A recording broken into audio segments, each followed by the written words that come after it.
We have the best players in the world. We have the best fans in the world.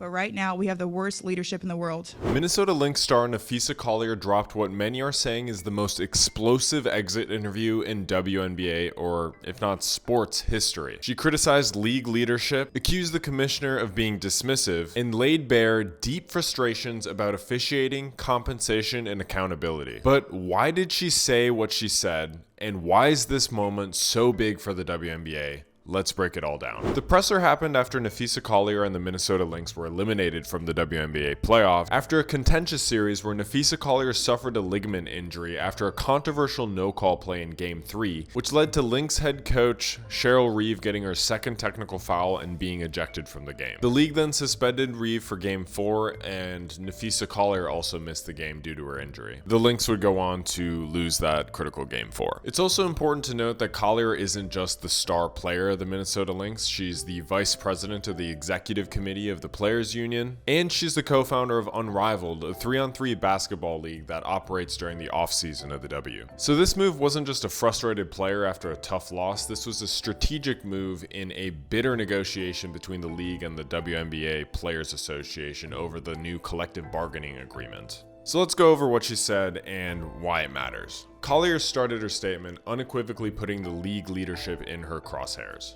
The real threat to our league isn't money, it isn't ratings, or even missed calls, or even physical play. It's the lack of accountability from the league office. What this did is put everything in concrete terms. She isn't just making some sort of ideological speech, she wants structural reform, and that starts from the top. Officiating has been a huge sticking point this year, and Collier called out the commissioner on this lack of accountability as well. Since I've been in the league, you've heard the constant concerns about officiating, and it has now reached levels of inconsistency that plague our sport and undermine the integrity in which it operates. In one private conversation at Unrivaled, Collier raised this issue of officiating in the W, and the commissioner responded with this. Her response was, well, only the losers complain about the refs. Not only have these criticisms been dismissed, they've been actively silenced through a fining system that the WNBA has put in against the players and the coaches. But what's truly unsustainable is keeping a good product on the floor while allowing officials to lose control of games. Fans see it every night. Coaches, both winning and losing, point it out every night in pregame and postgame media. Yet leadership just issues fines and looks the other way. It's important to note here that after Lynx coach Cheryl Reeve was fined for her comments about the officiating after Game 3, several other coaches stood up for her and then were subsequently fined by the WNBA. This culture of suppression has been heavily criticized amongst players and coaches because it just doesn't lead to an open dialogue in improving things. Collier also called out the backwards dynamic that the league has set up between the star players and the league. I also asked how she planned to fix the fact that players like Caitlin, Angel, and Paige, who are clearly driving massive revenue for the league, are making so little for their first 4 years.